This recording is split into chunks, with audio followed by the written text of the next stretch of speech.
ہرقل شاہ روم نے قریش کے قافلے میں ایک آدمی بلانے کو بھیجا، اور اس وقت یہ لوگ تجارت کے لیے ملک شام گئے ہوئے تھے، اور یہ وہ زمانہ تھا جب رسول اللہ صلی اللہ علیہ وسلم نے قریش اور ابو سفیان سے ایک وقتی عہد کیا ہوا تھا۔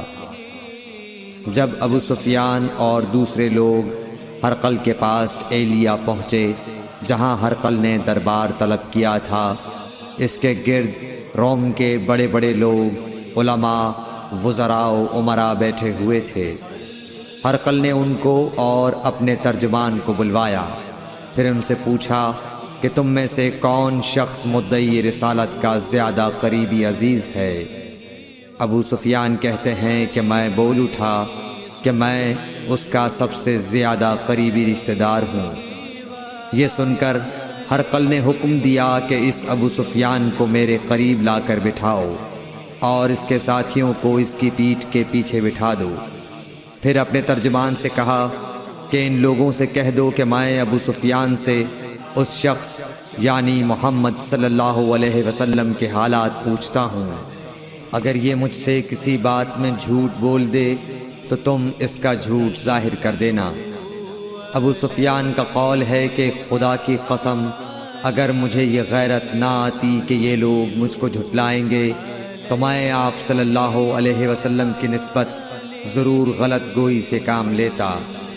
خیر، پہلی بات جو ہرقل نے مجھ سے پوچھی وہ یہ کہ اس شخص کا خاندان تم لوگوں میں کیسا ہے؟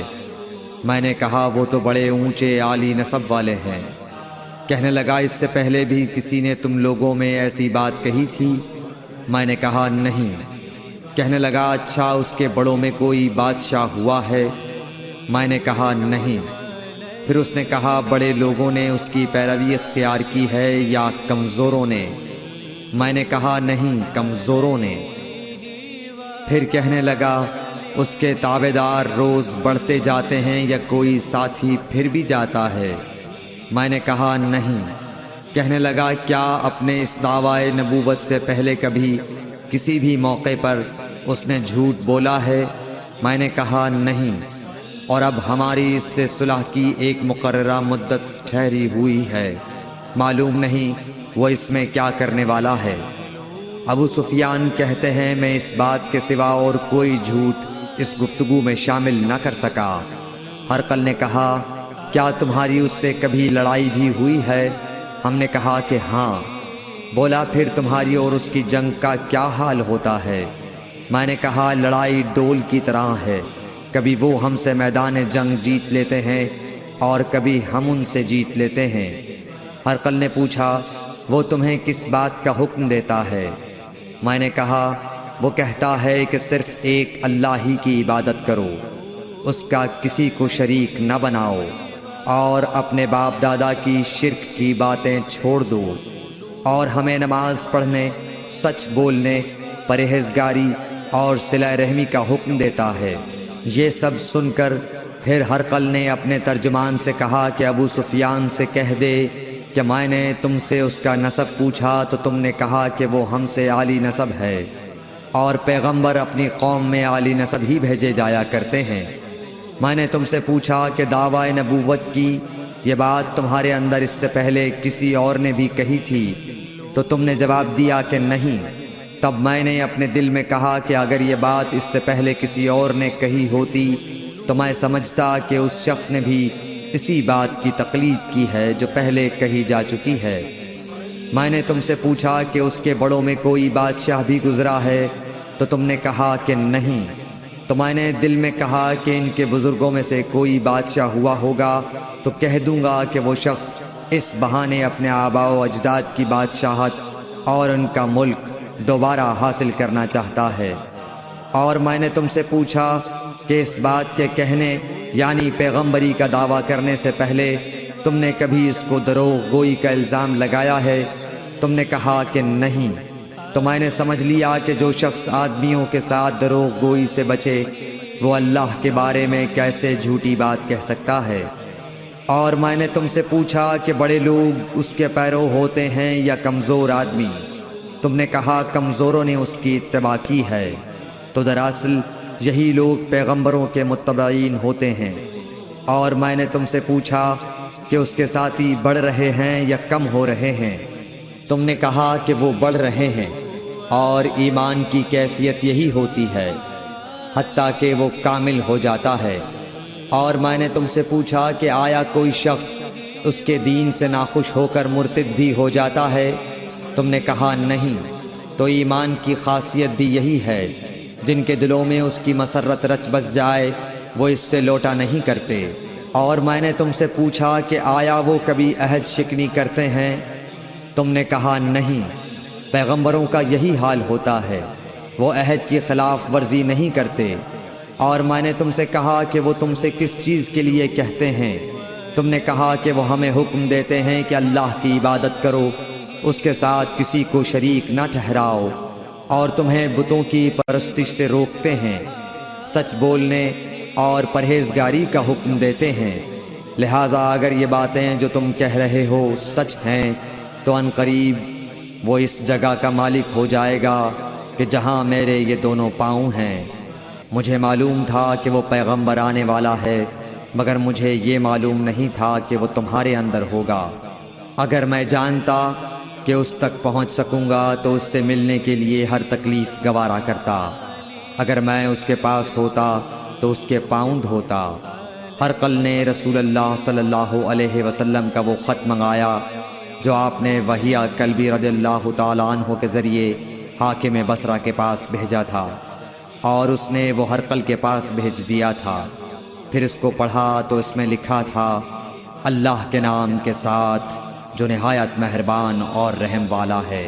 اللہ کے بندے اور اس کے پیغمبر محمد صلی اللہ علیہ وسلم کی طرف سے یہ خط ہے شاہ روم کے لیے۔ اس شخص پر سلام ہو جو ہدایت کی پیروی کرے۔ اس کے بعد میں آپ کے سامنے دعوت اسلام پیش کرتا ہوں۔ اگر آپ اسلام لے آئیں گے تو دین و دنیا میں سلامتی نصیب ہوگی، اللہ آپ کو دوہرا ثواب دے گا۔ اور اگر آپ میری دعوت سے روگردانی کریں گے تو آپ کی رعایا کا گناہ بھی آپ ہی پر ہوگا۔ اور اے اہل کتاب، ایک ایسی بات پر آ جاؤ جو ہمارے اور تمہارے درمیان یکساں ہے، وہ یہ کہ ہم اللہ کے سوا کسی کی عبادت نہ کریں اور کسی کو اس کا شریک نہ ٹھہرائیں، اور نہ ہم میں سے کوئی کسی کو خدا کے سوا اپنا رب بنائے۔ پھر اگر وہ اہل کتاب اس کتاب سے منہ پھیر لیں تو مسلمانوں، تم ان سے کہہ دو کہ تم مانو یا نہ مانو، ہم ایک خدا کے اطاعت گزار ہیں۔ ابو سفیان کہتے ہیں، جب ہرقل نے جو کچھ کہنا تھا کہہ دیا اور خط پڑھ کر فارغ ہوا تو اس کے ارد گرد بہت شور و غوغا ہوا، بہت سی آوازیں اٹھیں اور ہمیں باہر نکال دیا گیا۔ تب میں نے اپنے ساتھیوں سے کہا کہ ابو کبشہ کے بیٹے حضرت صلی اللہ علیہ وسلم کا معاملہ تو بہت بڑھ گیا۔ دیکھو تو اس سے بنی اصفر روم کا بادشاہ بھی ڈرتا ہے۔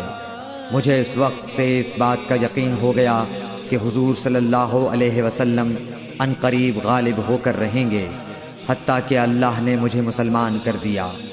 راوی کا بیان ہے کہ ابن ناطور ایلیا کا حاکم ہرقل کا مصاحب اور شام کے نصارہ کا لاٹ پادری بیان کرتا تھا کہ ہرقل جب ایلیا آیا ایک دن صبح کو پریشان اٹھا تو اس کے درباریوں نے دریافت کیا کہ آج ہم آپ کی حالت بدلی ہوئی پاتے ہیں، کیا وجہ ہے؟